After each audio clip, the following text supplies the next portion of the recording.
Ito po ang balita mga kaistorya. Ang sabi, meron daw pong isang babaeng witness sa Independent Commission for Infrastructure na inunuso daw po ang isang senador.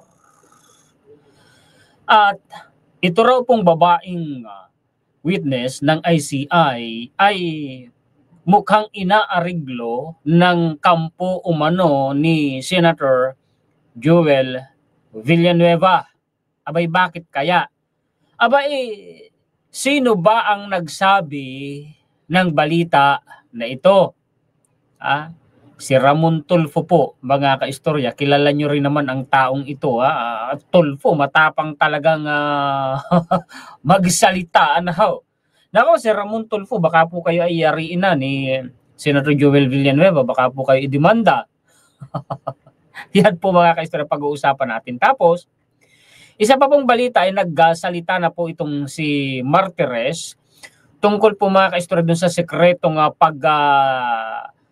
dismiss niya, pag-reverse niya sa decision po ng ombudsman noon, yung order ng ombudsman noon na i-dismiss si Senator Joel Villanueva. And then, tungkol naman po sa anomalous flood control projects, 21 opisyalis umano ng DPWH at 2 contractors ang sinampahan ng kaso ngayon. Aba, ay maganda kung ganun, may improvement, may development. Ang investigasyon, mga kaistorya. Salamat naman. Di ba't yan ang hinihintay na may makasuhan? Ay tanong nga ng tanong yung mga kabilang kampo, di ba? Pagkatapos ibabato kay PBB mo, ayan na, may nakasuhan na. Yung hinihintay nila. Okay, ibahagi ko na po sa inyo mga kaistorya ang atin pong mga references para po makita na po ninyo. Pagkatapos ay palalakihin ko pa.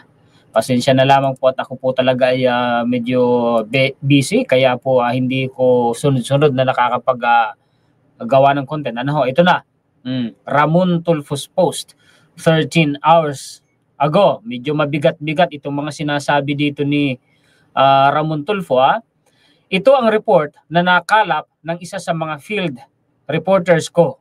Ayan worried yung mga kamag-anak ni Irene Untingco. So nagngangalang Irene Untingco yung sinasabi po mga kaistorya na female witness sa ICI. Member siya ng Bids and Awards Committee ng DPWH sa Bulacan. So siya pala po mga kaistorya, isa ding opisyal ng Bulacan. Matatandaan natin na nang nagsampa po mga kaistorya ng plunder case si Trillanes laban kay Senator Bongo at dating Presidente Duterte ay sinabi niya na ang mga testigo mano na kukunin ng ombudsman ay mga opisyalis ng DPWH. Ito naman sa ICI, opisyal po ito ng DPWH. So, testigo si Untingco sa mga ghost projects. Nako, mabigat-bigat Last week, humarap siya sa ICI at NBI Bulacan. May personal knowledge daw siya sa pagtanggap ng pera ng isang senador at ilang local official sa Bulacan galing sa mga magnanakaw na DPWH engineers at contractors. May balita daw na tumutulong ang ilang miyembro ng Jesus is Lord cult, ay tinawag pa niyang cult, medyo foul siya dito, mga kaistorya, kasi dapat kahit ano pang relihiyon naman na kinabibilangan natin, irespeto natin, hindi ko pinagtatanggol si Joel Villanueva, pero tayo po kasi bawat Pilipino ay may kalayaan at karapatan po tayong pumili ng relihiyong gusto nating aniban, medyo foul siya dito, baka mayari siya dito ni Joel Villanueva, Ulitin ko, may balita daw na tumutulong ang ilang miyembro ng Jesus Lord cult na mag-reach out kay Irene dahil baka si Joel Villanueva ang ituro niya. Ganon. So inaariglo ba ng jail? Yun ang sinasabi dito ni Ramon Tulfo. Wala namang sinabi yung Independent Commission on Infrastructure at National Bureau of Investigation kung sino yung senador na tinutukoy. Pero mukhang tama ang hinala ng mga taga-jail. Nako, may banat pa kumurot pa. Nako, Sir Ramon Tulfo, baka yariin ho kayo dyan, madimanda kayo, nandidimanda ho yan si Senator Joel Villanueva, ayaw niyang binabati ko siya. Di ba? Si Martires naman, dito tayo. Kaya di ako nagsasalita is not because pinoprotektahan ko ang mga taong ito kaya hindi ako nagsasalita dahil wala akong karapatang sirain ang kanilang future. Mukhang napika ito eh. Then po sa sinabi po ni Ombudsman Remulla dinipensahan po niya mga kaistorya yung sekreto pong dismissal ng kaso ni Senator Joel Villanueva na pinatatanggal nga sa pagkasenador noon ni former Ombudsman Conchita Carpio Morales. Pinoprotektahan daw po niya ang dignidad ng tao. Ganon. Sige nga, basahin natin. Former Ombudsman Samuel Martires on Friday defended the supposed secrecy of his ruling to reverse the order to dismiss from service Senator Joel Villanueva, saying he was under no obligation to announce all decisions of the anti-graft office and he sought to protect a person's dignity. Paano na to protect a person's dignity na kaya hindi mo ini-announce sa publiko na binaliktad mo yung order ng predecessor mo na i-dismiss sa pagkasenador si Senator Joel Villanueva? Paano naman yun? Teka lang, mamaya ako magre-react. Martires predecessor, so on and so forth. Yun na nga, wag na nating ulitin yan mga kaistorya. Binulgar nga po ni Ombudsman Boying Remulla. Kasi nga, biglang naglabas naman ng dokumento itong si Senator Joel Villanueva na sinasabing wala na siyang kaso sa sa Ombudsman. Hindi na nga naman pwedeng ipatupad pa kasi wala na eh. Di ba mga kaistorya, dinismiss na ni Martires eh. Bakit niya dismiss? Tapos, oo nga, sabihin pa natin, kagaya na sinasabi rito ng isang abogado na si Paulo Tamase, na sinasabi niya, siya po ay assistant professor sa University of the Philippines College of Law. Sinabi niya mga kaistorya na while the law does not require the ombudsman to publish its decisions, it was unusual. Hindi nga naman karaniwan yun. Bagaman, hindi po sinasabi sa batas na kailangan talagang isa publiko ng ombudsman yung mga desisyon nila. Pero hindi karaniwan yun. Why? Kasi po, isang public official, elected official, yung taong sangkot Hindi po siya appointed. Elected official po siya. Isang senador po siya. Ang taong bayan, the Filipino people deserves to know kung ano ang nangyari. Lalo ibinuto yan ng taong bayan. Questionable yan para sa taong bayan. Ibinoto siya ng taong bayan, iniluklok sa pagkasenador. Tapos may kaso siyang gano'n na pinatatanggal siya sa pagkasenador. Pagkatapos bigla sekreto pala na binaliktad yun. Dinismiss yun ni Martires. Hindi isinapubliko. Oo nga, hindi ka obligadong isapubliko yun. Kaya lang papaano naman ang taong bayan? May karapatan ang taong bayan sa impormasyon. Lalo na elected official, ibinuto ng taong bayan si Senator Joel Villanueva. At ito ang malaking tanong, bakit mo i-dismiss at bakit mo hindi isinapubliko? Diba? Hindi maiiwasan yan na mapagdudahan kayo ng taong bayan sa ginawa ninyo. Kung kayo man ngayon ay mabatikos at mapagdudahan ng taong bayan, ay huwag kayong magagalit. Huwag kayong magagalit sa publiko. May karapatan ang publiko na magsalita at i-criticize kayo at hindi ninyo mapipigilan ng taong bayan na pagdudahan kayo. Natural yun.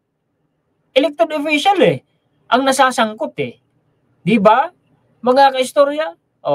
Speaking to Dateline Philippines on ANC, Martires took issue with the characterization that his reversal of Villanueva's dismissal was kept under wraps, saying publicizing all decisions was not part of his duty. Oo nga, hindi mo nga obligasyon na isa publiko lahat. Kaya lang ang publiko. May karapatan sa impormasyon ang publiko. Di ba? Mga kaistorya, ito sabi niya, yung kinote ko kanina ni ABS-CBN, wala daw siyang karapang sirain ang kanilang future. Future, hindi Wala daw siyang kulay politika. Sinong maniniwala sa yung wala kang kulay politika? Sige nga, tanungin natin ang taong bayan, naniniwala ba kay Martires na wala siyang kulay politika? Di ba? Alam ko yung nag-criticize sa akin, either dilawan, pinklawan, kasi hindi lang pinklawan. Lahat ng bagay nangyari ngayon, nilalagyan ng political color, hindi lang pinklawan. Nako. Sablay dito si Martires.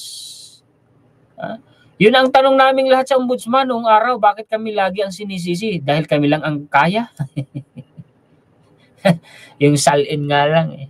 Diba? Karapatan din ng taong bayan na malaman, di ba? Yung salin ng ano. Pero anong ginawa ni Martires? Di ba? Di ba? Tapos sasabihin niya wala siyang kulay politika.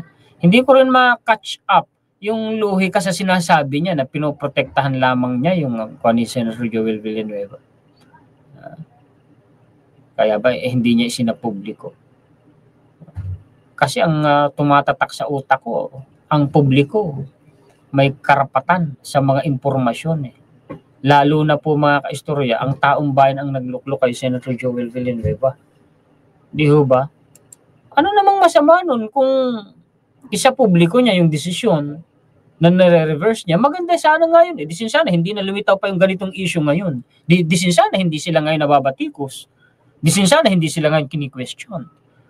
Di ho ba?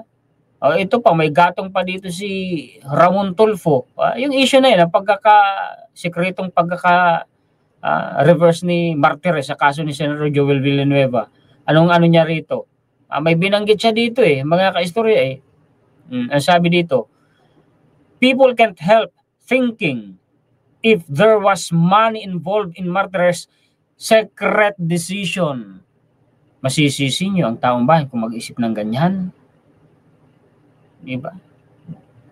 Diba mga kaistorya? Dito tayo. Sa kona ito. 21 DPWH officials, 2 contractors daw. Isipin niyo marami-rami ito. Tapos 2 contractors. Ang sabi dito, the DPWH has filed, ayan na, kinasuhan na, o yung mga bumabatikos dyan sa administrasyon at saka sa ICI. Ano na naman kaya ang gagawin ninyong rebuttal, na? Ano na naman kaya? Kasi may kinasuhan na eh. Yung sinasabi nila, puro ika-investigasyon, wala namang nakakasuhan. Baka na naman sasabihin yan, puro lang kaso, wala namang nakukulong. Ay, tika lang, hindi naman pwedeng pagsampa mo ng kaso, kulong agad. hindi ho yun ang tamang proseso. Di ba? The DPWH has filed malversation and graft charges against 21 DPWH officials and 2 contractors before the Office of the Ombudsman over flood control projects in La Union and Davao Occidental worth 276 million pesos in total. Laking pera, no? Mahigit 1/4 billion pesos. These are 96.5 million pesos worth of ghost projects in Davao Occidental and 2 phases of unfinished flood control projects in La Union worth 89.7 million pesos each. Ang lalaki ng halaga, no? The Davao Occidental project was never completed, hindi ho tinapos. And the construction that was started there was started only last August of this year. Naku. Nung nakaraang August lang sinimulan. Tapos wala na din na tinapos. Tapos ang halaga ay magkano? Ang laki-laki, di ba? Already 3 years since the supposed completion and full payment of the project. So it is clearly a ghost project. Kita ninyo, ghost project daw po, sabi po ni Secretary Vince Dizon. On the other hand, this La Union project, yung sa La Union naman, again, substandard daw po, tinipid yan. Tinipid ang mga materialis para makakurakot ng pera. Again, fully paid but not yet completed. Naku, yun na nga eh. Substandard na hindi pa tinapos. Naku, grabe to. Dapat talaga yan, makasuhan niya mga yun, makulong yan para di na pamarisan pa. Nakakabwisit eh. Diba? Ang taong bayan ang nagpapakasakit, galing sa taong bayan yan eh. Isipin ninyo mga kaistorya, tanda ko ba tayo kakahanap buhay? Bibili ka ng bigas, bibili ka ng ulam, di ba? Babayad ka ng kuryente, babayad ka ng tubig. May tax yun. Tayo ang nagpapakahirap, tapos itong mga walang hiyang ito, nagpapakasarap sa perang pinaghirapan natin. Milyon-milyon ang sasarap ng buhay nila. May mga luxury cars pa, may mga mamahaling relo pa yung mga yan, lahat na lang ng luxury sa buhay, ang gaganda ng bahay, di ba? Ang sasarap ng kinakain, Tapos ang mga karaniwang mamamayang Pilipino, ultimo nga po yung mga pulubi na namamalimos na lang, pagbili niya ng pagkain may tax yun. Di ba? Natural, yung mga pulubi, ay kahit pa paano, nagsasaing din yan eh. O yung bigas na bibilhin, may tax yun. Isipin ninyo, ultimo pulubi po mga kaistorya, pinagnanakawan itong mga walang hiyang, itong mga kurakot na opisyalis at mga politiko. Ay sinong hindi mabubwisit talaga, kaya naiintindihan natin yung mga nagrarally. Talagang bisit na, di ba? Kaya dapat yung mga yun makulong talaga at makasuhan. Yan po mga kaistorya, ang mga balita at impormasyon, komentaryo, kritisismo, opinion, reaksyon na may ibabahagi ko sa inyo ngayon. Pakishare po at pakilike. Maraming salamat sa inyong lahat. Mabuhay po kayo. Shoutout po sa inyong lahat, lalo na sa mga sulit kaistorya natin sa buong mundo.